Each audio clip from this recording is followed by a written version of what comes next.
En esta segunda temporada vamos a escuchar ejemplos de soñadores que un día decidieron dejar de soñar y empezaron a crear. Acompáñenme en este episodio.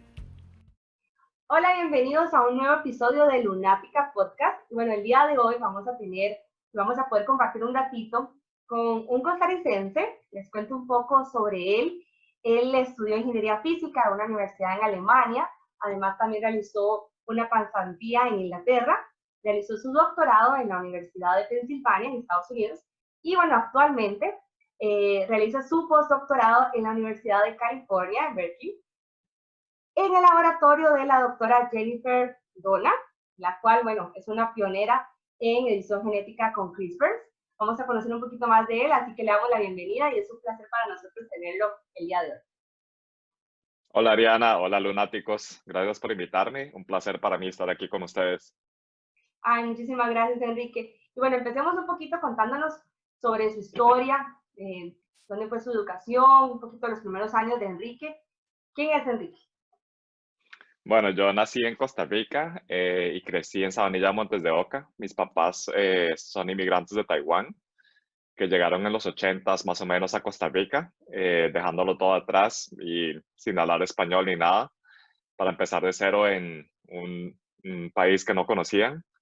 Así que siempre han sido mi mayor ejemplo a seguir y mi inspiración de aventura, de irme por el mundo buscando mis sueños. Siempre los he tenido a ellos como modelo. Wow. Y entonces eres, como podemos decir, mitad costarricense y mitad taiwanés, ¿verdad?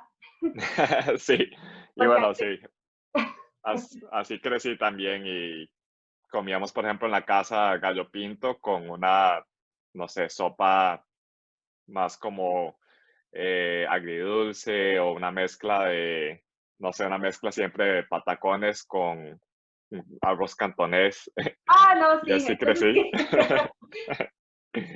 Entonces, sí, así crecí, fue como, crecí con una visión muy multicultural del mundo. Aunque bueno, siempre me sentí bastante tico porque mis papás siempre resaltaron la importancia de integrarse, de ser parte de la cultura en la que vivimos y de integrarse bastante bien. Entonces, siempre crecí bastante tico, diría yo. Pero bueno, fue un país increíble en el cual nacer y crecer con tanta naturaleza. Y también, bueno, crecí en los noventas, una época súper importante para mí y creo que para mucha gente que creció durante ese tiempo, viendo a Franklin Chan en las vallas, en la televisión, en comerciales, en el periódico y creo que eso también me inspiró muchísimo, ver a un tico cumpliendo su sueño Y de llegar. fue una de las razones por las que quise seguir un camino en ciencia y también por las que de verdad eh, me di tal vez esa posibilidad de soñar más allá de tal vez las fronteras y barreras que a veces nos ponemos cuando nacemos en países más pequeños y donde a veces la gente te dice como, bueno, eso no se puede aquí o esto solo se puede en países con más recursos. Viendo a Franklin Chan cumplir su sueño fue como, bueno, si él puede llegar hasta ahí, entonces se puede lograr cualquier cosa y no hay límites en las Nada es cosas que podamos imposible, soñar. correcto. Sí, así es. Y Enrique, cuéntanos un poquito, ¿eres de Montes de Oca? ¿Realizaste el colegio, la escuela también en esa área o dónde? ¿En cuál educación estuviste en Costa Rica?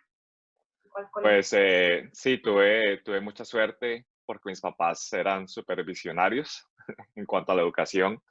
Entonces, desde temprano siempre quisieron darnos la mejor educación posible. Entonces, me pusieron a mí y a mis dos hermanos en el colegio alemán, en el Humboldt, que quedaba como a 40 minutos de mi casa. Entonces, eso nos dio la oportunidad de aprender tres idiomas, inglés, español y alemán. Y, y bueno, creo que siempre fue una prioridad para mis papás poder pagarnos la mejor educación posible. Entonces, en vez de ellos darse gustos, nunca fueron como a un restaurante ni nada, nunca viajaron. Siempre fue, bueno, primero vamos a pagar esto eh, y bueno, no fue hasta que nos fuimos todos a la universidad, que ya ellos empezaron a eh, ir a un restaurante juntos, a hacer cosas para ellos. Siempre fue como, no, la educación de los hijos primero. Entonces, bueno, ahí fue donde fuimos los tres y me ofrecieron una educación muy, muy integral, complementaria, y fue también donde me emocioné mucho más de la biología y la física, porque tuve profesores súper buenos, uno en particular, el doctor Berens, que fue un profesor de física que tenía un doctorado y me motivó muchísimo a estudiar física, porque la verdad, no sé, era súper interesante aprender de él y todas las experiencias que había tenido en investigación también. Entonces este profesor fue como el que también sembró la semillita, ¿verdad? Para que Enrique se fuera a Alemania. ¿Y cómo fue todo Ujú, ese proceso de adaptación? Porque ya estabas en Costa Rica y te fuiste para Alemania. ¿Cómo fue la adaptación? ¿Cuáles fueron los retos que tuvo que enfrentar? Cuéntanos un poco ujú. sobre eso. Bueno, sí, terminando el cole, bueno, el último año del cole, se sabía que había una beca para irse a Alemania. Entonces, bueno, ese último año le puse demasiado y más que demasiado. Entonces me fue bastante bien y bueno, me gané esa beca. Y es una beca que me cubría los costos de vida en Alemania, además del vuelo para irme para allá. Y bueno, en Alemania la educación es gratuita, incluso para extranjeros. Entonces, incluso si uno va a estudiar medicina, por ejemplo, lo importante es poder hablar alemán. Eh, entonces, bueno, llegué ahí y la universidad empezaba en octubre. Y bueno, el sistema en Alemania es un poco complicado porque, por ejemplo, en física no habían como tareas que uno tenía que hacer, no había que hacer nada, todo era como muy independiente y la nota del curso dependía nada más de un examen al final del semestre. Mm. Entonces, ya se imaginarán, no me fue tan bien el primer semestre porque, bueno, yo iba a clases, pero después pensaba como, bueno, no tengo que venir a clases porque no importa, ¿verdad? Hasta el final. Entonces, hasta el final, y como que no venía con esa disciplina, tal vez, que para los alemanes era como, bueno, yo estoy aquí para aprender esto. Y yo estaba ahí como en un país nuevo, lejos de mi familia y amigos, en invierno, hacía demasiado frío. Sí. Y entonces yo estaba ahí como, "Uy, bueno, estoy aquí y tengo que aprovechar y conocer y ver, no sé, Alemania". Y entonces la universidad era como lo último en lo que estaba pensando. Pero bueno, me fue súper, súper mal ese primer semestre y el primer año en general no me fue muy bien.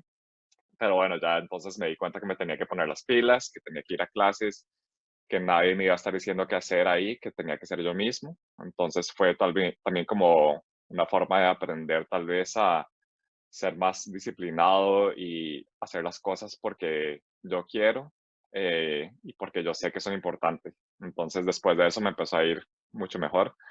Pero sí, en ese primer año creo que me costó mucho adaptarme y ya después creo que me, me sentí muy a gusto ahí.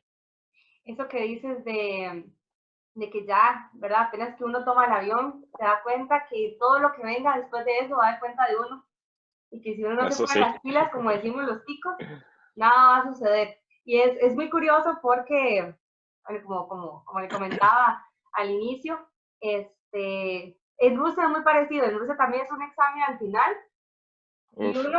y es igual, el frío y todo.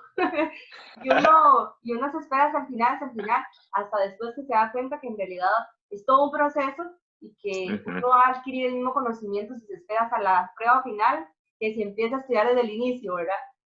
Y algo que me siento muy identificada con usted, Enrique, es que, por ejemplo, eh, dices que al final del último año de colegio le pusiste muchísimo y eso es algo que creo que es muy importante de resaltar acá, porque en Costa Rica pensamos que hay muy pocas becas, ¿verdad? Ujú. Que no hay becas, que no se puede salir a estudiar al extranjero, que es muy difícil, que es muy caro, por ejemplo, y es completamente otra cosa, es mentira.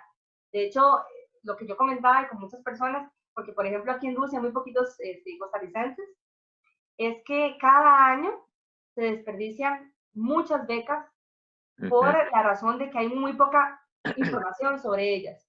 Entonces, hay muy poca gente que no sabe que hay una beca, por ejemplo, para Alemania, que hay becas para Rusia, que hay becas para muchos países, entonces se desperdicia mucho y es muy interesante conversar con alguien que, bueno, que fue ganador de una de esas becas y que ahora es un ejemplo a seguir para muchos.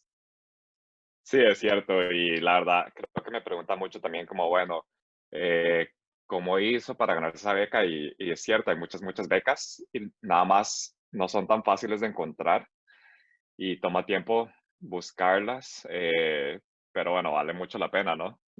Una beca te puede cambiar la vida, una oportunidad te puede abrir más oportunidades, así que, no sé, sí es importante buscarlas y vale la pena y aplique. Y tocar varias puertas y hasta que una se abra. Sí.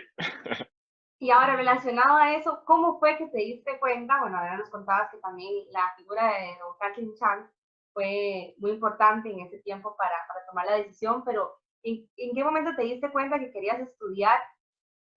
Bueno, en Ujú. este caso fue ingeniería física, pero ya luego la especialización, si tengo entendido, fue completamente diferente.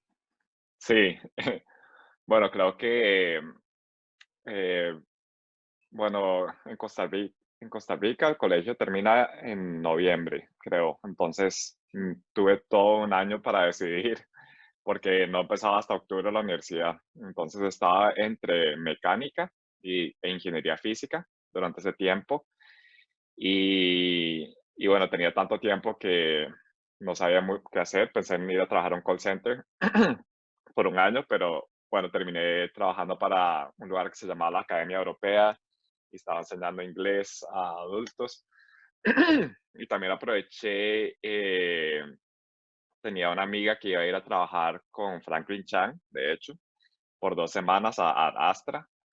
Oiga, Y, y bueno, entonces yo estaba tan emocionado, yo le dije que por favor, que encontrara una manera para que yo pudiera ir un ratito, aunque fuera. Y entonces sí, se dio la oportunidad. Entonces me fui a Liberia en el 2007. Y bueno, no sabíamos mucho porque acabamos de salir del colegio, entonces nada más estábamos como limpiando. eh, Tenían como una cámara de vacío enorme, entonces estábamos más que todo limpiando esa cámara de vacío. Pero estábamos rodeados de tanta gente súper interesante, ingenieros, físicos, y conocí a un físico ahí que se llamaba Andrés Díaz, eh, y, y él después nos dio como la oportunidad de trabajar en un laboratorio en la Nanotech, en Costa Rica, por como 6 meses antes de que me fuera, haciendo trabajos con nanotubos de carbono. Y en ese tiempo me di cuenta, bueno, a mí me gusta mucho la ingeniería, pero me gusta más tal vez lo básico y hacer estas preguntas de cómo funciona el mundo, cómo funcionan las cosas. Entonces dije, bueno, física es por donde debería irme y empezar por física. Y así fue como escogí física. Y bueno, también justo antes de que me fuera de Costa Rica, llegó a la Notec un tico que estaba trabajando en Estados Unidos, que tiene su laboratorio aquí, que se llama Samuel Stubb, y empezó a hablar de, no sé, un montón de cosas sobre biofísica y cómo podía crear estos materiales nuevos que podían ayudar tal vez a curar algunas como accidentes de cuando personas no podían caminar más, entonces eran unos materiales como que iban y arreglaban el hueso, no sé, era algo tan increíble que yo dije, bueno, me encantaría en algún momento trabajar en biofísica y trabajar tal vez en algo que conecte la física con el cuerpo humano. Entonces, bueno, eso quedó ahí grabado en mi mente y yo me fui a Alemania y bueno, empecé ya a estudiar y como les conté, no me fue muy bien, entonces no hubo como mucho tiempo en el principio para pensar en investigación, pero como al segundo año ya más o menos me había estabilizado un poco y ya tenía como los cursos, ya había pasado más cursos.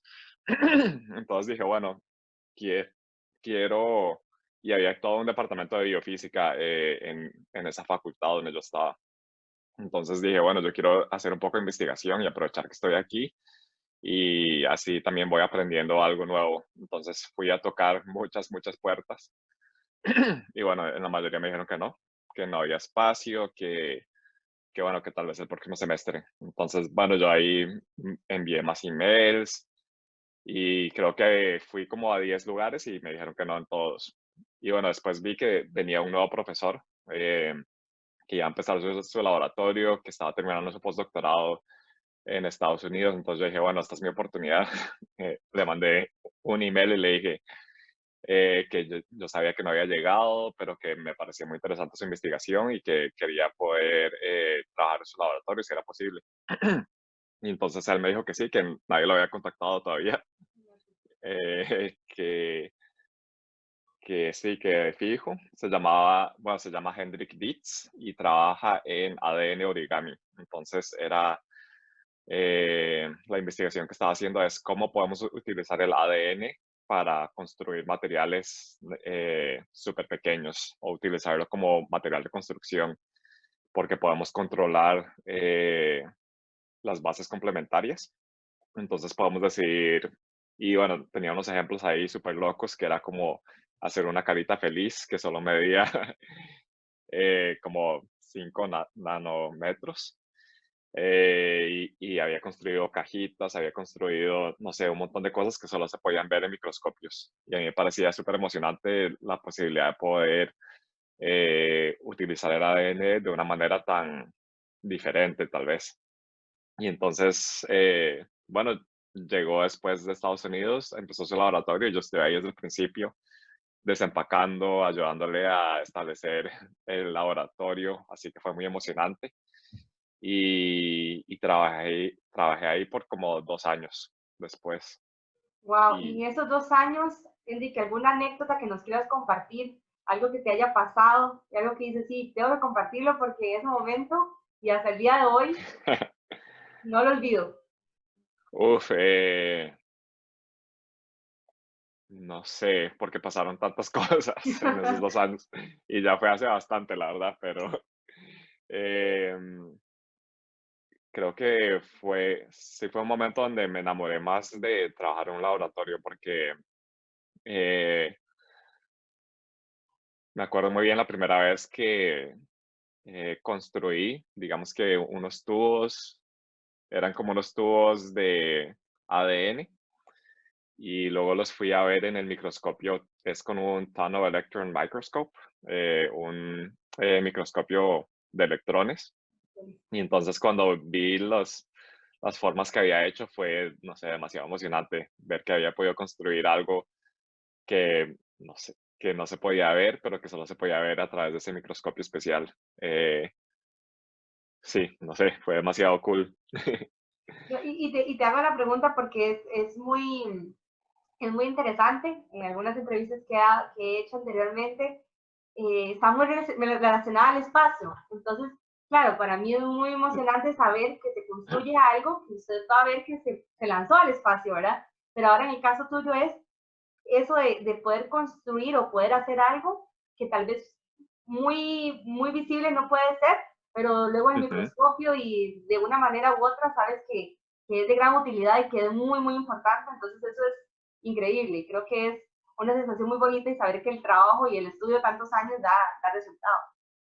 Sí, la verdad fue súper emocionante y bueno, también me hizo como estábamos construyendo cosas tan pequeñas, había siempre la idea de que esto tal vez se podía meter en una célula y eso cada vez me hizo más interesado en tal vez entender más cómo podíamos aplicar conceptos e ideas de la biofísica para hacer tratamientos humanos o en la medicina.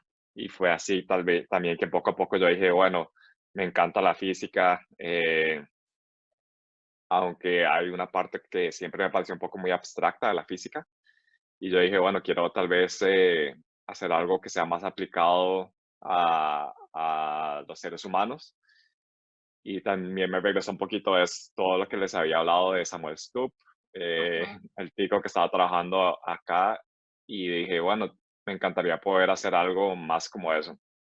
Y entonces ya terminando el bachillerato en física, en ingeniería física, dije, eh, quiero buscar tal vez un laboratorio donde haga algo más aplicado. Eh, y bueno, se me estaba acabando la beca también cuando estaba terminando el bachillerato y empecé a buscar oportunidades. Dije, bueno, ¿qué voy a hacer ahora sin ese financiamiento? Em, y algo que tenía la beca era que no me dejaba ir a estudiar a otra universidad. Era como, tiene que estar enfocado, tiene que nada más estudiar en Alemania en esta universidad y no puede salirse de eso. Entonces, una vez que estaba acabando, dije, bueno, esta es mi oportunidad tal vez para ir a otro lugar y buscar, no sé, y conocer algo diferente. Entonces, apliqué a un montón de becas otra vez. Y apliqué a muchos laboratorios en Estados Unidos y también en Inglaterra. Y apliqué tal vez como a 20 laboratorios, la mayoría ni me respondieron. Y todos eran más enfocados en la biología. Tal vez en ese tiempo estaba súper interesado en las vacunas. Pensé que quería trabajar en una vacuna contra el SIDA porque creo que había visto una película o algo cuando era adolescente sobre el SIDA y me había quedado tan grabado y tan marcado que todavía no existía una vacuna y dije, sería súper interesante trabajar en esto. Entonces apliqué a muchos laboratorios, me dijeron que no tenía el background, eh, que como físico no iba a poder aportar mucho.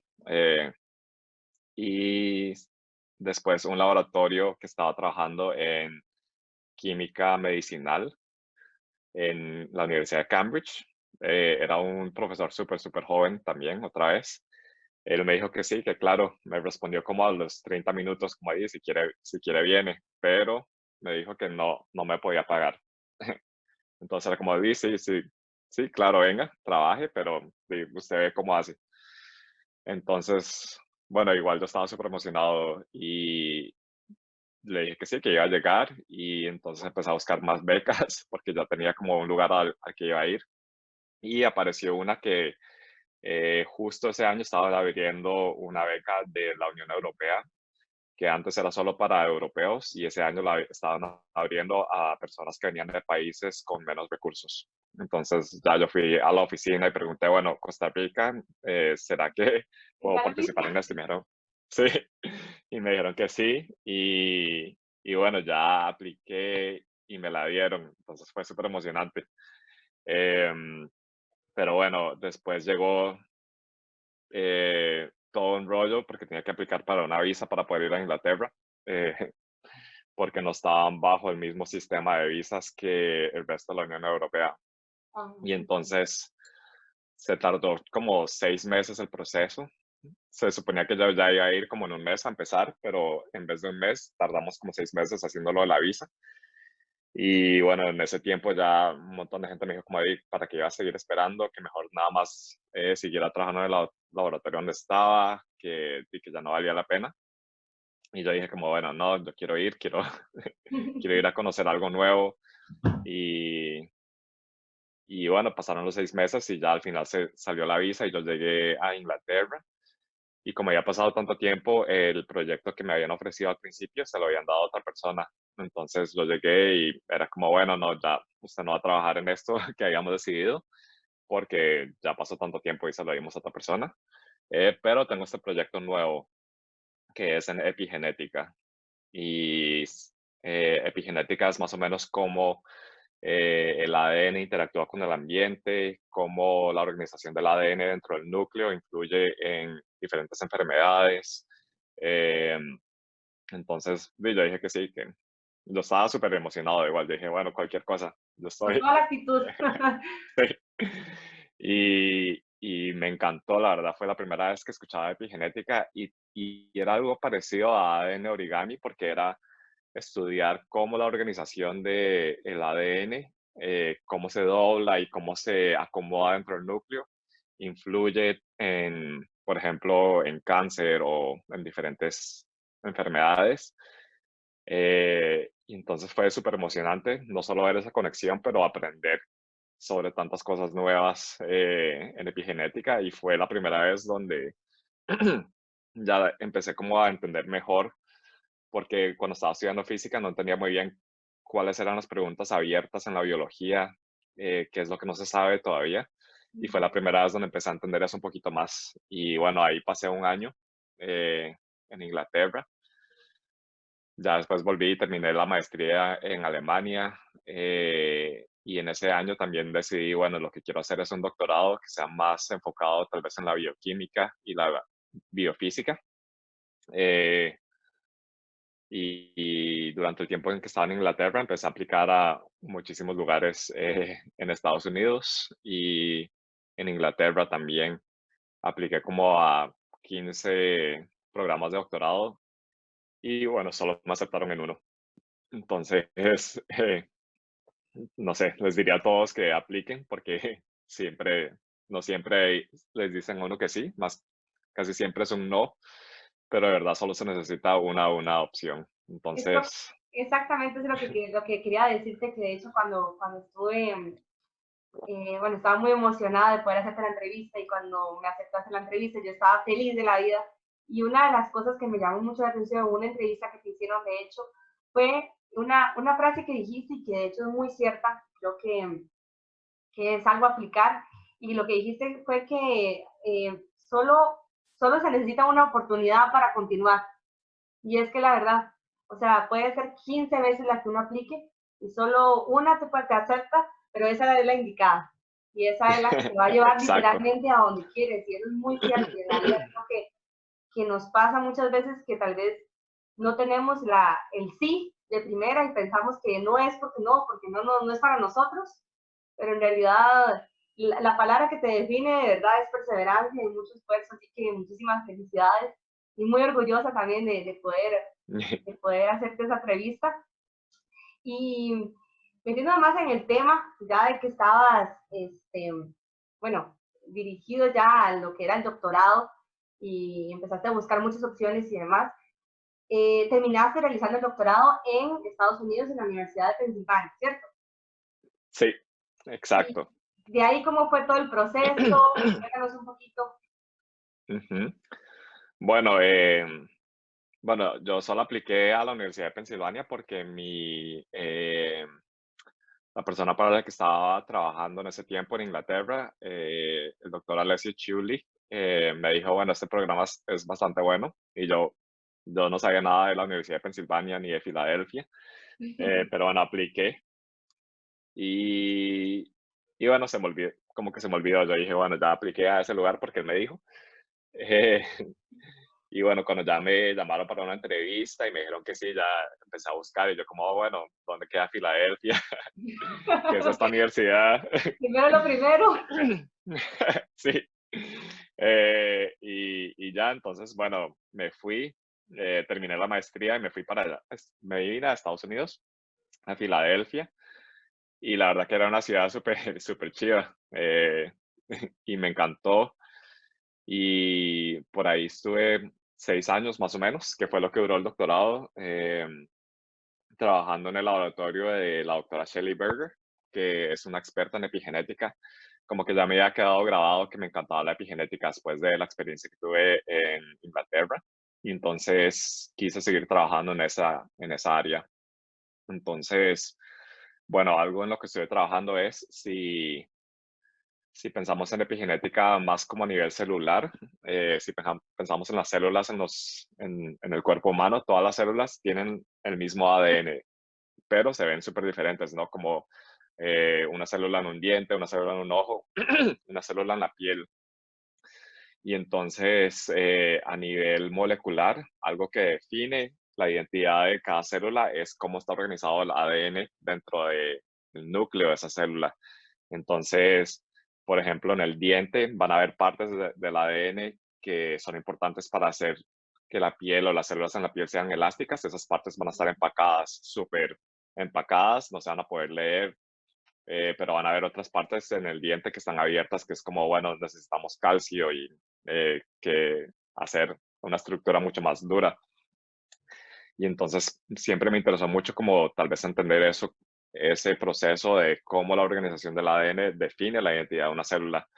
Y si pensamos en cáncer, una de las maneras en que se describe cáncer es una célula perdiendo esa identidad. Entonces, por ejemplo, células en la piel que solo pueden sobrevivir si están conectadas a otras células, pierden esa propiedad de ser esas células que tienen que estar pegadas a otras y pueden separarse e ir a otras partes del cuerpo y no deberían poder hacer eso. Entonces, durante el doctorado quise entender un poquito de ese proceso de la identidad de la célula y eso fue lo que estudié sí, por como 5 años. Wow, bastante tiempo, sí.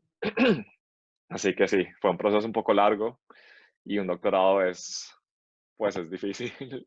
Eh, Sí, creo que claro. ha sido, Y sí, me lo imagino, más difícil. y me imagino que también ha sido increíble creo que en el momento que quiero preguntarte también es muy, muy bonito también ser parte y trabajar en un laboratorio, bueno, por ejemplo, de esta doctora Jennifer Dolan, que, bueno, fue parte del momento histórico en el que ganó el premio Nobel de Química y saber Ujú, que un costarricense estaba trabajando con ella en el laboratorio, que fuiste parte de ese ujú. proceso, que fuiste parte también de muchas horas de trabajo. Entonces, creo que es una historia para contar y es una experiencia de vida y es de verdad, es impresionante. Para mí fue increíble darme cuenta y ahora poder entrevistarte también. Quiero que nos cuentes cómo fue eso, porque aparte de eso también estamos en este periodo de pandemia, ¿verdad? Que todo Sí. nos ha salido de la realidad, entonces es muy difícil. Bueno, sí, terminado el doctorado el año pasado. Ya empecé a buscar laboratorios en los que quería trabajar y precisamente quería trabajar en edición genética.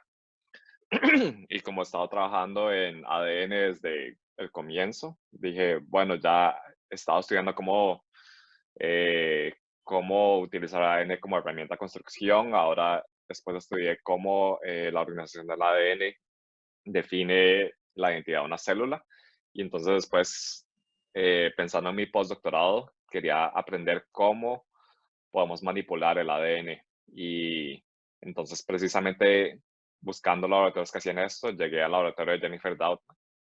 Eh, bueno, y solo apliqué sin pensar que me iba a aceptar, porque es un laboratorio súper grande y ya era muy conocida Jennifer hasta antes del premio Nobel por haber creado esta técnica que se llama CRISPR-Cas para edición genética. Una técnica increíble y la verdad fascinante. Pero, pero sí, entonces llegué el año pasado y he estado trabajando en el laboratorio más o menos por un año. Eh, bueno, trabajé por ahí más o menos 6 meses hasta que llegó la pandemia. Entonces se cerró el laboratorio, pero una vez que se cerró, un día me llamó Jennifer, mi jefa, me dijo como, bueno, el laboratorio está cerrado, pero estamos discutiendo poder abrir un laboratorio clínico para hacer diagnóstico de coronavirus. Entonces me llamó para preguntarme si yo quería coliderar la parte técnica de montar ese laboratorio por la experiencia que yo tenía en extracción de ARN y también en RT-qPCR, que es la técnica de diagnósticos que se estaba utilizando. Y bueno, yo dije que sí, entonces estuve trabajando en eso por los últimos 6 meses más o menos y ya, ha pasado tanto tiempo ya. ¿Verdad? Eh, pero sí, después, y bueno, este año ha sido la verdad que un poco pesado para todos, no solo con la pandemia, sino que aquí han habido muchos incendios forestales. Y también las elecciones, la verdad que han sido un poco estresantes. Eh, pero después cayó la noticia del premio Nobel y fue súper, súper emocionante. Creo que eso fue a principios de octubre. Me acuerdo, bueno, cada año le dicen a ella que seguro va a ganar ese año, entonces creo que nadie se lo esperaba, todo el mundo es como, bueno, sí, este año seguro no. Pero mi perro me despertó como a las 2 de la mañana. Entonces, Era la señal, era la señal. entonces yo dije, bueno, ya que me despertó, voy a ver esto, voy a ver la premiación que era ese día. Y entonces la premiación era como a las 3 de la mañana, entonces me quedé despierto como una hora y ya empecé a verlo. Y empezaron a decir que iban a dar el premio por la posibilidad de modificar el código humano. Y ya cuando dijeron eso, yo dije, bueno, este es el momento, se lo van a dar. Qué Y ya emoción. sí, fue demasiado emocionante, la verdad. No sé, yo estaba súper emocionado, pero mi esposa, que estaba al lado mío, estaba súper dormida. Entonces tuve que contener mi emoción para no despertarla. Pero al otro día fuimos al laboratorio y pasó y vino mi jefa, Jennifer Doudna. Estaba súper emocionada. La verdad que un momento histórico porque también es la primera vez que le dan el premio a un equipo de solo mujeres. Solo Así mujeres. que súper, súper cool, súper emocionante. Un momento histórico, la verdad. Y Enrique, quiero que nos cuentes un poquito, porque bueno, uno lee mucha información, uno lee las noticias y demás, pero quiero que nos cuentes, porque si tengo entendido, es el descubrimiento de un mecanismo de edición genética, ¿verdad? El Ujú, nombre creo que es CRISPR, pero quiero que nos cuentes un poquito qué es exactamente este mecanismo. Como ujú. palabras un poco sencillas que podamos entender, ¿por qué es tan importante? Ujú. Bueno, este sistema CRISPR es un sistema que se descubrió en bacterias y las bacterias utilizan CRISPR para defenderse contra viruses, que la verdad en este momento es bastante relevante. Pero la manera en la que funciona es si las bacterias tienen sistemas CRISPR, una vez que un virus las infecta, ellas van y cortan un pedazo del material genético del virus, que puede ser ADN o ARN, y lo incorporan en su propio ADN en un lugar que se llama CRISPR. Y entonces esto funciona como un tipo de memoria, donde si ese mismo virus vuelve a infectar a la bacteria va a reconocer que es un virus porque guardó un pedacito de su ADN en su sistema. Y entonces va a ir y va a cortar ese virus en pedacitos y se va a deshacer del virus. Eh, y entonces lo que hicieron Jennifer Doudna y su colega Emmanuel Charpentier es ver ese mecanismo y darse cuenta que lo que estaba haciendo ese mecanismo era reconocer una secuencia de ADN específica y cortarla. Y dijeron, bueno, si podemos agarrar ese mecanismo y meterlo en una célula que no es una bacteria, y podemos escoger la secuencia que va a cortar, sería el primer paso para poder editar. Porque si pensamos en editar, por ejemplo, una película, lo primero que hay que hacer es poder cortar, ¿no? Y una vez que podamos cortar, podemos reemplazar, podemos pegar, podemos hacer todo tipo de cosas. Es lo mismo con el ADN. Si queremos editar, por ejemplo, porque tenemos una mutación o porque hay algo en el ADN que hace que estemos más propensos a algún tipo de cáncer, lo importante es poder llegar a un lugar específico y pum, cortar ahí. Entonces ellas se dieron cuenta de que si podían traer ese mecanismo a la célula humana, por ejemplo, y controlarlo, entonces podían empezar a hacer edición genética de una manera muy, muy simple.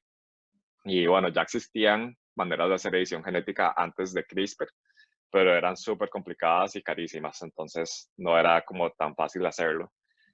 Y este sistema que ellas desarrollaron, que se llama CRISPR-Cas, eh, es súper simple y la verdad que es tan fácil de utilizar que apenas lleva 8 años más o menos y ya se utiliza en casi todos los laboratorios en el mundo que hacen biotecnología. Incluso en Costa Rica se está utilizando también ya para cambiar tomates, pero es también baratísima.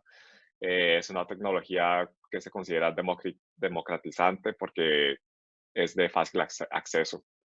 Así que sí, la verdad que, no sé, súper emocionante. Emocionante, muy, muy emocionante. Y de hecho, lo que dices, estaba leyendo que de hecho fue en el 2012 que empezó a utilizar esta técnica y que, como dices, todos los años estaba con la idea de que si les daban el premio, que si les daban el premio. Y bueno, claro que este año fue una noticia increíble. Y relacionado a la explicación que nos acabas de decir, eh, creo que hiciste una analogía muy interesante y que pude ver, y creo que fue una analogía relacionada con Word, como cuando uno Sí. trabaja con Word. A ver, compártanos esa analogía para que también, si no nos hemos hecho la idea, terminemos de imaginarnos cómo funciona. Sí, por ejemplo, si pensamos en el ADN en una célula humana, tenemos 3 billones de bases. Es una secuencia larguísima, ¿no? 3 billones. Y si cortáramos y pegáramos esa secuencia entera en Word, cubriríamos 1 millón de páginas de puras letras, Ajá. digamos. Y CRISPR tiene esta capacidad, o CRISPR-Cas, la capacidad de encontrar una secuencia de 20 bases en cualquiera de ese millón de páginas. Entonces, imagínense incluso un libro con 1 millón de páginas, poder ir a cualquier página en ese libro, abrirla y poder encontrar no solo esa página, pero también en esa página una palabra de 20 bases y poder cortar ahí. Es una capacidad, la verdad, que única y que no existía antes. Y entonces abre demasiadas posibilidades también porque todos los seres vivos estamos hechos de ADN. Entonces se puede modificar todo, ¿no? Todo lo que es vivo, plantas, animales, células humanas, arrecifes de coral. Y ya se han empezado a hacer un montón de estas cosas. Ya se está empezando a hacer em, semillas que son resistentes a el cambio climático, al calor, que tal vez podríamos pensar, por ejemplo, en crecer maíz en el desierto y cosas así que antes sí se podía lograr, pero habría tardado años porque la modificación habría sido muy lenta y con esto es rapidísimo. Y ahora con todo lo que has vivido, con todas esas experiencias tan bonitas, con todo este aprendizaje y creo que también con toda esta experiencia que ahora tienes para compartir, y creo que lo estás haciendo con nosotros y te agradezco otra vez, ¿qué podrías decirle a tu yo muchísimo más tiempo atrás? ¿Qué le podrías decir a esa persona? ¿Qué le dirías? ¿Qué mensaje le tendrías?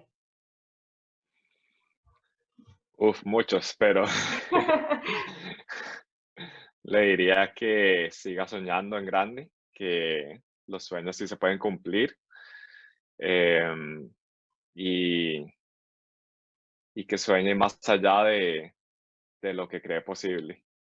Porque yo, la verdad, jamás me habría imaginado estar trabajando donde estoy y teniendo la posibilidad de trabajar en esta tecnología que, bueno, ni existía cuando yo era un niño. Así que sí, que sueñen en grande y que siempre busque más allá de lo que cree posible. Buenísimo, muchísimas gracias. Y con respecto a ese mensaje, y bueno, para ir finalizando también la entrevista, quiero que nos compartas porque no solamente estoy entrevistando, ¿verdad?, a Enrique Linchao, sino que también estoy entrevistando al cofundador del podcast Caminos en Ciencia. Sí. Entonces, quiero que nos cuentes así cómo nació ese proyecto, porque Ujú, creo que esa pasión, ¿verdad? Por querer compartir contenido y compartir también historias motivadoras, inspiracionales, que lleguen a muchas personas de, de latinos y de personas que están haciendo cosas increíbles en el área de la ciencia y la tecnología. Y saber que tu podcast es uno de ellos, pues me emociona muchísimo. Y quiero que nos comentes un poquito cómo nació y todo. ujú. Bueno, este proyecto nació en el 2017 y era un tiempo donde en Estados Unidos la retórica alrededor de los inmigrantes latinos era muy negativa. Entonces dijimos, bueno, tenemos que encontrar una manera de resaltar que hay muchas personas latinos aquí que están trabajando en cosas increíbles. Y como lo mío es la ciencia, entonces dije, bueno, vamos a hacerlo por la ciencia. Y también partía de una idea de lo importante que fue para mí tener un modelo a seguir, que fue Franklin Chan, para darme cuenta de lo que era posible eh, alcanzar. Entonces, no todos tienen ese ejemplo a seguir tan increíble como tenemos los ticos. Sí. Y empecé a hacer este trabajo con un colega, Kevin Alicia Torres, que venía de Puerto Rico. Y lo que él me decía era que cuando él estaba en la escuela, incluso en la universidad, nunca se había dado cuenta que podía ser científico, que esto era una carrera que estaba disponible para él porque no tenía esos modelos a seguir. Entonces dijimos, bueno, lo que necesitamos es resaltar que de verdad hay personas en toda Latinoamérica que han logrado ser científicos y que están lográndolo y que están en ese camino en ciencia para lograrlo. Entonces empezamos a entrevistar a personas de toda la región con la idea de que, por ejemplo, eh, por ejemplo, tenemos una colombiana de Bucaramanga. Entonces, que una persona en Bucaramanga escuche ese podcast y diga, bueno, si ella que salió de este lugar donde yo nací lo logró, entonces yo también lo puedo lograr. Y no solo eso, sino que les preguntamos a las personas que entrevistamos cuáles han sido algunos de los retos que han tenido, cuáles son las lecciones que han tenido encontrado en sus caminos y también cuáles éxitos han tenido, para que la gente no solo se pueda identificar, pero también entender cuál es el proceso que es necesario cumplir para llegar a ser un científico, que a falta de información a veces es difícil saberlo, o incluso cuando hablamos, por ejemplo, de las becas, hay tantas becas y programas de los que no escuchamos hasta que alguien nos cuenta. Entonces también queremos recopilar toda esa información en estas entrevistas para que la gente pueda escuchar y no sé, emocionarse. Tenemos, de hecho, 2 ticas que entrevistamos en Caminos en Ciencia ya, Melania Guerra, la doctora Melania Guerra, y también a Sandra Kaufman, que trabaja en la NASA. Y la verdad que, no sé, unas historias demasiado inspiradoras de cómo llegaron a donde están. Y para mí es un honor, un privilegio poder trabajar en este podcast, recopilar estas historias. Yo me inspiro y espero que toda la gente que los escuche también se inspiren. Sí, así es, 2 mujeres increíbles, ¿verdad? Y saber que son latinas, son costarricenses, por supuesto que llena muchísimo de orgullo. Y eso que decías al final, que fuera de que uno se motive o que uno trate de motivar a las demás personas, también eso sirve de motivación para uno mismo de continuar trabajando y de continuar buscando muchísimas más historias para poder compartir, porque tal vez no se identifiquen con una persona en específico, pero tal vez se identifiquen con otra que haya entrevistado. Entonces creo que eso es el objetivo de todo esto. Y bueno, Sí, para ir finalizando, ¿verdad, Enrique? Muchísimas gracias por aceptar dar bueno, por aceptar compartir este ratito con nosotros, con los lunáticos. Y quisiera que nos dejaras un último mensaje a todos esos jóvenes que, como dijiste anteriormente, tenemos y estamos con esas ganas de comernos el mundo, ¿verdad? De querer y salir y cumplir nuestros sueños, pero tal vez nos falta ese empujoncito para empezar a hacerlo. Entonces, ¿qué mensaje nos dejaría? bueno, muchas cosas, pero lo primero que les diría es que apliquen, apliquen. Hay muchas oportunidades, solo se necesita una y que tengan cierta flexibilidad. Estos caminos en ciencia no son lineales. La verdad que hay curvas en el camino y tal vez las ideas que nos ponemos de lo que debería ser nuestra carrera no se van a cumplir y está bien. Hay que tener cierta flexibilidad en el camino porque tal vez no se cumplan esas ideas, pero se cumplan unas mejores. Así que hay que estar abierto a todo eso. Y bueno, que sigan soñando. Les quiero compartir, lunáticos, que todos somos soñadores, que compartimos motivación y cumplimos sueños. Así que sigan adelante todos. Muchas gracias por escucharme el día de hoy. Ah, muchísimas gracias, Enrique. Y bueno, nos vemos hasta la próxima. Chao, chao. Chao. Los esperamos en el siguiente episodio. Y no lo olvides, confía en tu brújula y tus estrellas.